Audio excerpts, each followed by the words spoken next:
Somewhere in rural Georgia, an 83-year-old farmer named Earl has not thrown away a single banana in 40 years. Not one. His bananas sit on a shelf in his storage room for up to 30 days without turning black, without going mushy, and without losing the firm, sweet flavor that most people only get to enjoy for 3 days after buying them. I sat on his porch for 2 hours on a Wednesday afternoon in August, and what he told me rearranged everything I thought I knew about fruit storage. Here are 15 tricks that keep bananas fresh for a whole month. Number 15. Understand why bananas go bad before you try to stop it. Before any trick on this list makes sense, you need to understand the actual mechanism behind why bananas ripen and eventually spoil, because most people are fighting a battle they do not understand, and consequently losing it faster than they need to. Bananas produce ethylene gas continuously from the moment they are harvested, and this ethylene acts as a ripening hormone that accelerates the conversion of starches to sugars, softens the cell walls, and eventually breaks down the entire cellular structure of the fruit. This process never stops. It only speeds up or slows down, depending on the conditions surrounding the banana. Every trick on this list targets one or more of 3 variables. Temperature, which affects the rate of ethylene production. Ethylene concentration, which affects how much of the gas is actively working on the fruit at any given moment. And cellular integrity, which determines how long the physical structure of the banana can resist the breakdown process even when ethylene is present. Understanding which variable each trick targets is what makes the difference between applying techniques randomly and building a genuine system that keeps bananas fresh for weeks rather than days. The mechanism explains the problem, but the next technique is the first and most immediately impactful solution, one that works the moment you get home from the store and takes about 30 seconds to apply. Number 14. Wrap the crown immediately and tightly. The crown of a banana bunch, the central hub where all the individual stems connect, is the primary point through which ethylene gas is released into the surrounding air. This is not evenly distributed across the entire surface of each banana. The majority of the ethylene emission happens right at that central crown point, which means that is also the most important point to address first.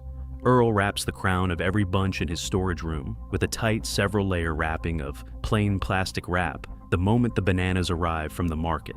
The wrap compresses the crown tissue slightly and creates a localized barrier that reduces the rate at which ethylene escapes into the surrounding air around the fruit. The plastic wrap crown method has been documented and confirmed by food scientists at the University of California, Davis, who found that wrapped crowns reduce ethylene emission rates by between 30 and 40% compared to unwrapped crowns under identical storage conditions. Earl had never read that study.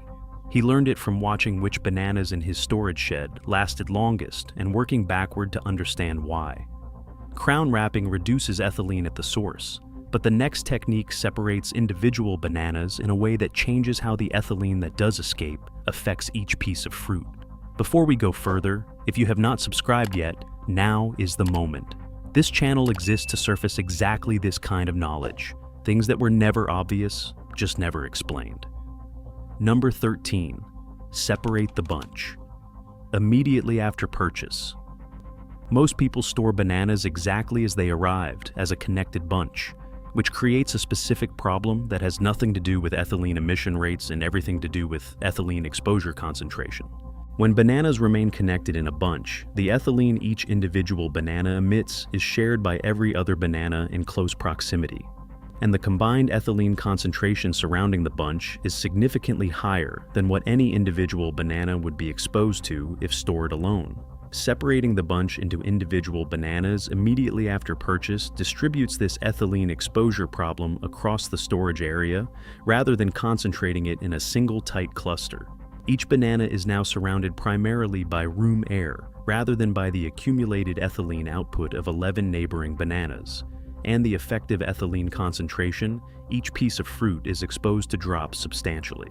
This works most effectively when the separated bananas are stored with physical space between them, rather than simply laid touching each other on a flat surface.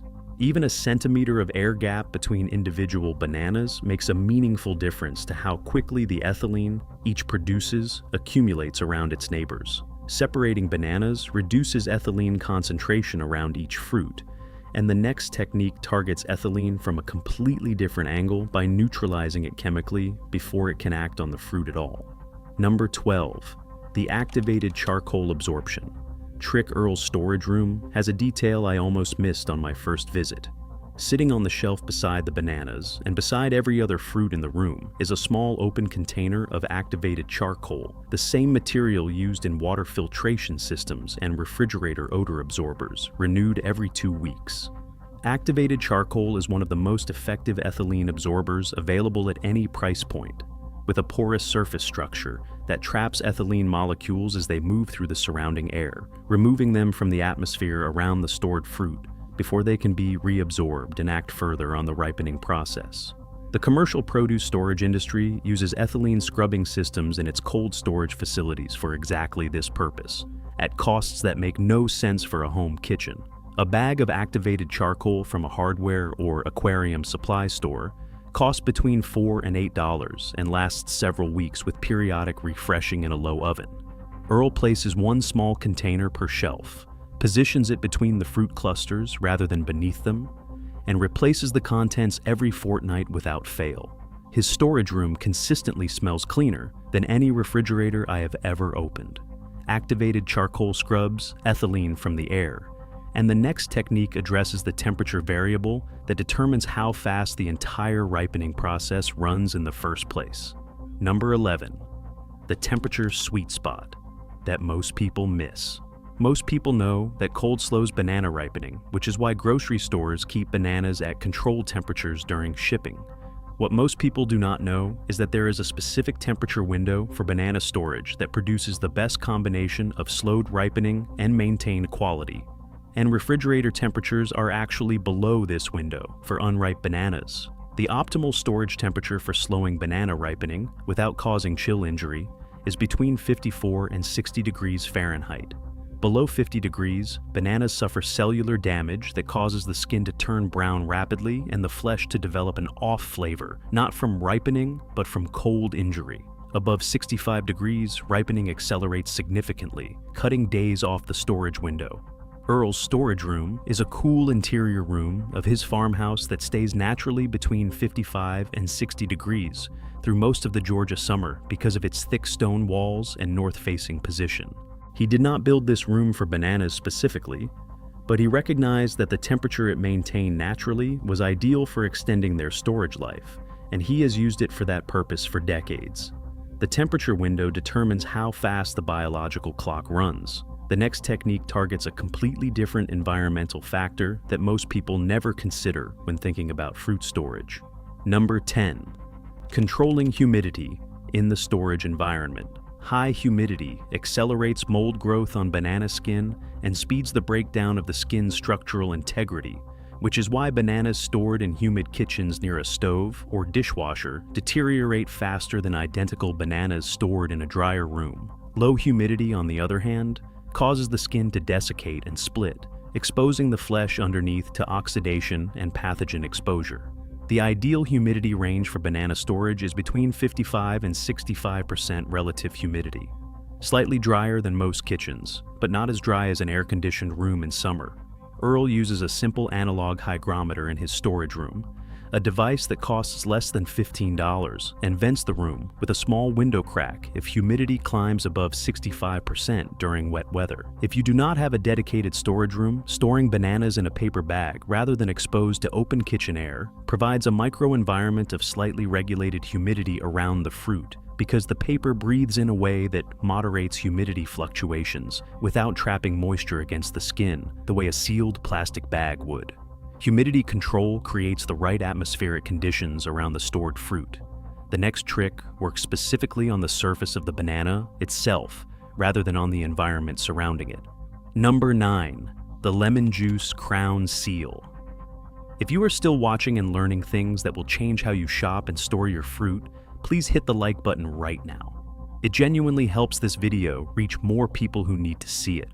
After applying the plastic wrap to the crown, as described in number 14, Earl applies a thin layer of fresh lemon juice to the wrapped crown surface and to the very tip of each individual banana stem end. The citric acid in lemon juice creates a mildly acidic surface environment that inhibits the enzyme activity responsible for the browning reaction at the stem tips, which are the second most active ethylene emission points after the central crown. The lemon juice treatment also has a mild antimicrobial effect on the exposed stem tissue, reducing the bacterial and fungal activity that begins at stem surfaces after the bananas are separated from the bunch, and the protective crown connection is broken. This is an extremely simple and inexpensive step that adds a measurable number of days to the storage window, particularly for bananas being stored individually after separation from the bunch. The lemon juice is applied with a pastry brush or a small piece of cloth, costs almost nothing per application, and works without any detectable effect on the flavor of the banana flesh when it is eventually peeled and eaten. Lemon juice seals the stem surface against enzymatic activity. And the next technique completely reverses the logic of every other technique on this list by deliberately using ethylene rather than fighting it. Number 8. Strategic ethylene use for controlled ripening. All the techniques above this one are focused on slowing ethylene's effect on bananas. This technique uses ethylene deliberately to control when ripening happens, so that a batch of bananas reaches perfect ripeness over a staggered schedule rather than all simultaneously. Earl buys his bananas at varying stages of ripeness in a single purchase, from almost fully green to partially yellow, intentionally selecting a spectrum rather than a uniform batch. He stores the greenest bananas using every technique on this list in his cool, charcoal-equipped room. He places the slightly more advanced bananas in a slightly warmer location where ripening can progress at a moderate pace, and he keeps 1 or 2 already ripe bananas in a sealed paper bag, with the greenest ones for 24 hours, when he wants to accelerate their ripening to perfect eating stage. This staged approach means he always has bananas at the ideal eating stage available on any given day, without having all of them peak simultaneously and rush toward overripeness before they can all be consumed. Staged ripening creates a rolling supply of perfect fruit. The next technique takes an already ripe banana that most people would consider past its prime and extends its useful life by days without any special equipment. Number 7. Refrigerating. Only at peak ripeness, never before. Here is the technique that resolves the refrigerator question once and for all, because the answer depends entirely on when. In the ripening cycle, the banana is refrigerated, rather than on whether refrigeration is appropriate at all. Refrigerating an unripe or partially ripe banana causes the cold injury described in number 11, damaging the cellular structure and producing the brown, soft, off-flavored result that leads most people to conclude that refrigerators ruin bananas. This conclusion is correct, but only for unripe bananas. A banana that has reached exactly its preferred level of ripeness, yellow with small brown flecks for most people's eating preference, can be transferred to the refrigerator at that precise moment and held at that exact ripeness stage for an additional 5 to 7 days. The refrigerator's cold temperature essentially pauses the ripening process for the flesh, even though the skin will continue to brown and eventually blacken from the cold. The browning skin is a cold response, not a flesh deterioration. A black skin banana that was refrigerated at peak ripeness has perfectly good, sweet, firm flesh inside, regardless of the external appearance. Earl taught me to judge refrigerated bananas entirely by peeling them, rather than by looking at them, and he was right. Refrigerating at peak ripeness pauses the flesh at its best, and the next technique rescues bananas that have gone past peak before refrigeration could save them, turning overripe fruit into something with a significantly longer and more versatile useful life. Number 6. The freezer method for overripe bananas. A banana that has gone soft and heavily speckled is past its ideal fresh eating window, but is actually at the peak of its sugar concentration, because the starch-to-sugar conversion that ripening drives is most complete at this stage. Freezing an overripe banana at this moment captures that peak sugar concentration and preserves it indefinitely, rather than allowing it to continue converting into fermentation and eventual rot. Earl peels overripe bananas completely before freezing, places them individually on a tray to freeze without touching, and then transfers them to sealed containers once solid. Peeling before freezing is critical because a banana frozen in its skin is significantly harder to peel when frozen, and the skin tends to stick to the flesh in ways that damage it during thawing. Frozen bananas kept this way last between 3 and 6 months without quality loss and serve as a baking ingredient, a smoothie base, or a thickened dessert component that does not require any additional sweetener because the fruit's own concentrated sugar is fully available at this stage. The freezer captures overripe bananas at peak sugar, and the next technique uses a completely different preservation approach that produces a banana product with an even longer shelf life than frozen fruit. Number 5. Dehydrating bananas for multi-month storage. Earl's farmhouse has a simple wooden drying rack positioned near a heat source, and during peak banana season, he uses it to produce dehydrated banana slices that store in sealed jars for 3 to 4 months, without refrigeration and without any preservatives beyond the dehydration process itself. Dehydrating removes the water content that spoilage bacteria and mold require to establish themselves on the fruit surface. A banana slice dried to below 15% moisture content is microbiologically stable at room temperature for months, because the water activity in the dried tissue is below the threshold at which any common spoilage organism can grow. The dehydration process concentrates the banana's natural sugars dramatically, producing a sweet, chewy product that is nutritionally dense and calorie significant compared to fresh banana of the same original weight. A food dehydrator produces consistent results at around 135 degrees Fahrenheit over 6 to 8 hours. But thin banana slices can also be dried successfully in a conventional oven set to its lowest temperature, with the door cracked slightly open for airflow, which is exactly the method Earl uses. Dehydration produces a shelf-stable product that lasts months, and the next technique addresses a storage mistake so common that most people make it every single time without realizing it is working against them.